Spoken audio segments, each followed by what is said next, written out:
Introduce yourself.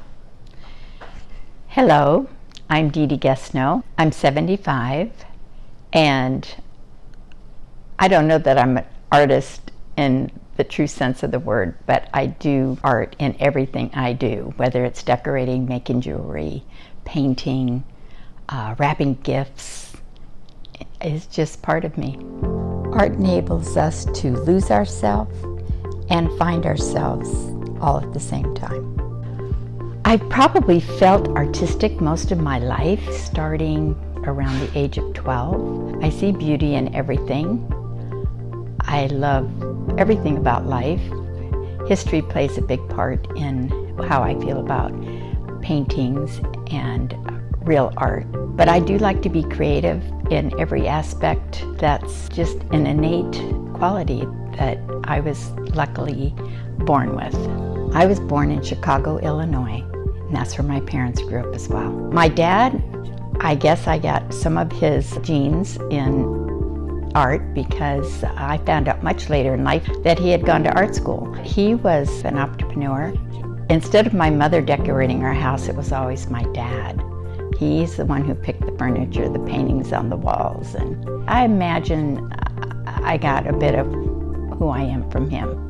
My mother was very loving, very kind. No matter how down her life was, she always had a smile on her face, and she always made the best of everything. So maybe I got a little bit of that from her. In my early years, I remember being pretty poor. My parents had us very young. My mother was 16 when she had my sister. My dad was about 4 years older. Then there was World War II. I remember living in a one-room hotel room with the bathrooms down the hall. Never forget that story. At some point living in a little trailer in a trailer park. I felt that I sort of lacked education in a way, in a literal sense, and art possibly made me aware of other things outside of just reading and writing and arithmetic. It was a way I always wanted to express myself. I think art helped her by letting her express herself and be confident in maybe what she does. Well, high school, if we cut right to the chase, in my senior year I met my husband. First time I saw Dee, I was with one of my best friends, and I saw Dee walking across. She was probably about 15 yards from me, and I asked her, who is that? She's beautiful. And Larry says to me, "Oh, I know her, that's Millie Martin." I felt like sometimes I lived in a closet, wasn't allowed to go out or date very much. I had asked Larry to set that up for me, talk to her, and see if she'd go out with me. And he introduced me to her, and then I asked her to go out. She said, "Well, I can't go out unless you get permission from my dad." My father was very strict. So I set that up. I said, "Okay, I'll go meet your dad." So I did. I met him, and he says, "Sure, you can take her out." I took her out. And we never parted from that moment on. We dated for 5 years straight without ever breaking up.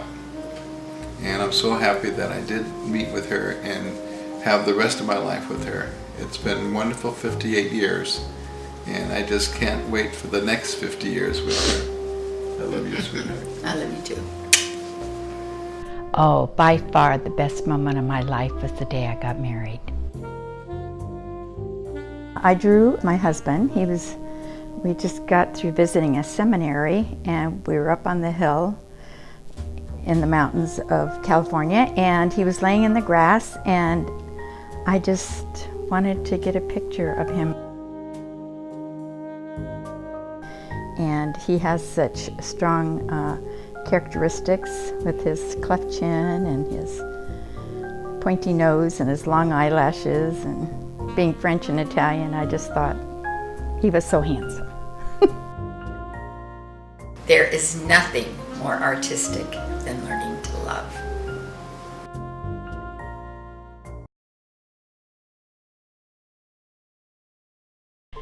Well, my childhood and growing up, we had a very dysfunctional family. A lot of it was due to alcoholism, but as a child. It made it very hard. I felt like I was always living in secret.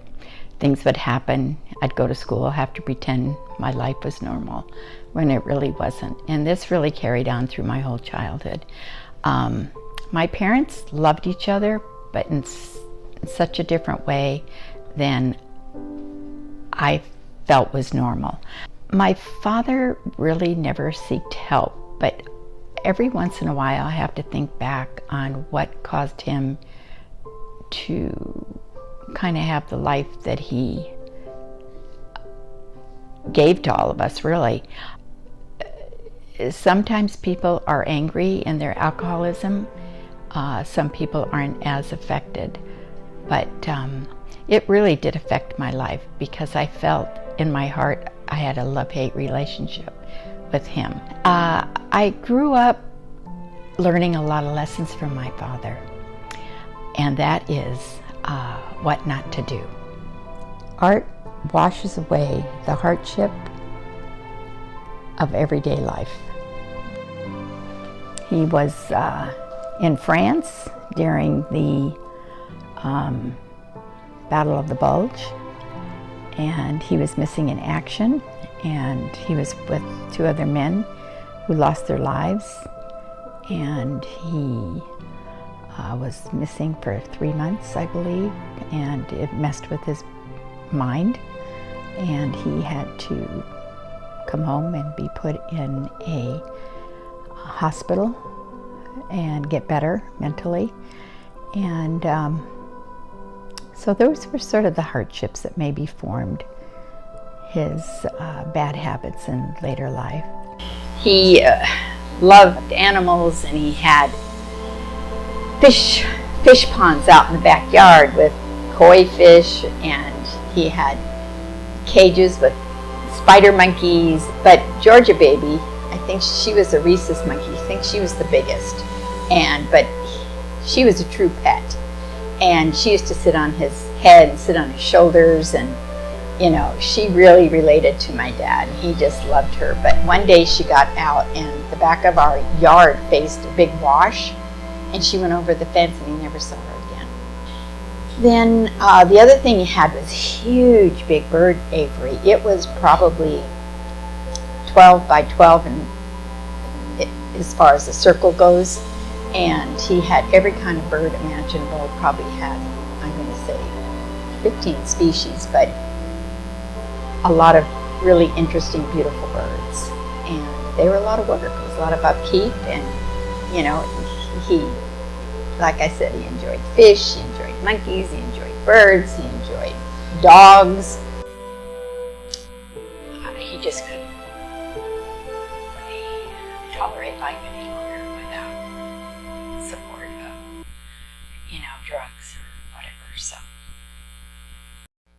it's sort of the good, the bad, and the ugly, how his life went. But I looked at his life, and all the things that I saw wrong, I decided I would do the opposite. And in fact, myself and my 3 sisters have all chosen the better path. And so I always have that saying, which I said before, that, he taught me what not to do. So he was a good teacher in that sense. But on the other hand, the flip side, all of his artistic endeavors, and maybe he sought art also in his feel-good moments. One day my dad said, I want you to quit your job because I need you in my office. I need you to help me. And I didn't have a car at the time, and he said, if you work for me, I will make sure you have a car. So started off not working quite as much, but ended up before long that I was working 12 hours a day, Monday through Friday, and 9 hours Saturday and Sunday. And the more I worked, the less he worked. And so he would go off and enjoy his life in the bar and drinking, and I would be there to run his business. The day I had a final due that I stayed up all night doing, which was artwork, my father never showed up. I knew that he was off on some bad journey that he shouldn't have been on, and I had to go open the store. So I told myself, I've been working for 2.5 years, all those hours, never did get a car, and then never got paid in any way. And I just went home that night after my dad never showed up the whole day for 12 hours. And I told my mother, I will never work another day in this office. I quit, I leave home.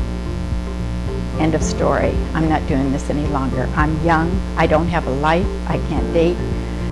In my mind, I thought, well, Dad, you can mess with my life, but you can't mess with my art. My favorite thing about my mom is that she has a super big, generous, loving heart. Art is the experience that we have every day, whether it's in an art museum or on a campus. My favorite thing about my mom is her ability to take anything and make it beautiful, whether it was our home or the gifts that she gives, all that kind of stuff. Art helped my mom in times of hardship. Her creativity through her art still allowed her to bring it into other aspects of her life. Again, it goes with my first answer, into her decorations, into her gifts, into her jewelry, to make everything that she sees and touches beautiful. She has always lived her life, lived her best life. She's always lived her life for others, for her family, for her kids, for her husband. Well, I don't know that she consciously made the decision to paint or draw. I just think it's part of her. Being an artist makes you forever heal your own wounds, and at the same time, endlessly exposing them. What's your favorite thing about Grandma? My favorite thing about Grandma is when she makes Lego parades with me. A bunch of Lego figures in a straight line. We get to move them for a parade. Good job. Okay. How do you think art helped Grandma? I think art helped Grandma when she was a kid, because actually I don't know, but I hope she becomes famous. Good? Yeah, you're good. Good job, Ray. Is this the real deal? Yeah, that was the real deal. You're all done. Good job, dude.